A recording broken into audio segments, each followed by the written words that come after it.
Holden Malibu 2013. This is the diesel model. Engine management light on with a fault code P0405. P0405. It's related to the EGR sensor A, signal short low. And in this video I'm going to be showing you how to fix that problem now. Given the fact that this is a Holden Malibu and it was only out for a few years, I had absolutely no technical data available to me. So in them instances, I revert back, I check the live data. If you have an actuation test on your scan tool, you will need to use that, actuate, see if the EGR valve is opening and closing, or if you have a duty cycle setting, you will be going about checking that as well. After you have those tests done, or if you don't have those tests, you will go on and you will check the wiring down at the plug. Now if you look at me removing the plug here, it's a pullback on that push tab.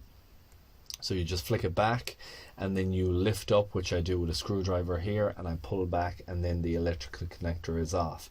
Now I'm not going to be showing in detail how you test that because I did do an in-depth video on EGR valves before. I would highly recommend checking that out if you want to go into in-depth testing of the wiring and the signal and back probing when they are in situ. Back to this one here, I'm using the T30 Torx to remove just 2 bolts, and that will free out the EGR valve.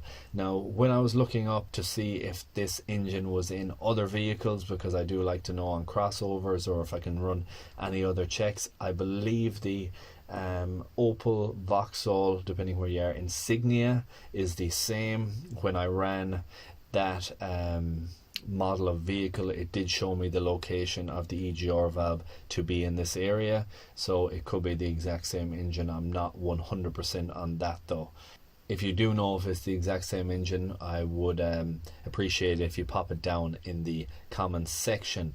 So once I have the 2 T30 bolts removed, I assess on the bench what the EGR valve is like, how bad the carbon is, and as you can see by the footage here, it is absolutely clogged. It is full with carbon, and it is pretty obvious that the EGR valve is not functioning correctly when you have that amount of carbon build up inside it. At this stage then I inquire about the availability of the EGR valve, the costing, and when we could get our hands on the part should we want to replace it.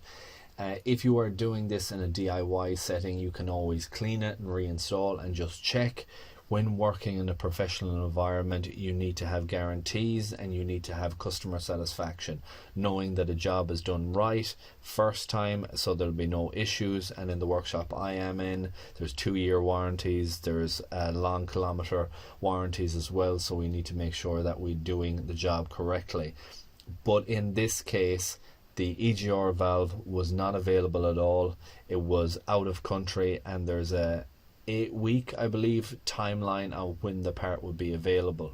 So that made the decision very easy to try and get the customer the best result I could. I went about cleaning it up. Okay, so the cleaning process on this EGR valve, the fact that it's not available whatsoever means that I want to get the best result for the customer I possibly can.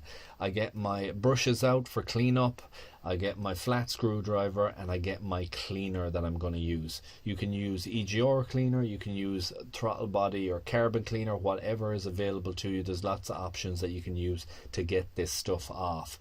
What I always do is try and allow it to soak as much as I can to soften it up before I get in there and start to clean in much deeper detail. I left this one for about 15 to 20 minutes to soak, and then I set about cleaning it off. I use my brush, I go in and out quite a few times, and I use my flat screwdriver going back and over and back and over. This is a slow, tedious process, but it is worthwhile spending time at this. There's no point in rushing this stage, because this is the stage you're going to get the results when you finish. So after I have it all cleaned and I'm happy with it, as you can see here, it's ready for reinstall. There was a massive improvement before and after, and it's ready to go back in. I set about putting in them T30s, them 2 bolts go back in. I would advise checking the base where the gasket is, making sure that there's no dirt or debris build up there, and that gasket is not split or damaged when you reinstall, if you are removing and cleaning the same EGR valve. Once that's fitted, I connect up the electrical connector again, I clear the fault codes, and then it is ready for a test drive to see if we have got any improvement or not.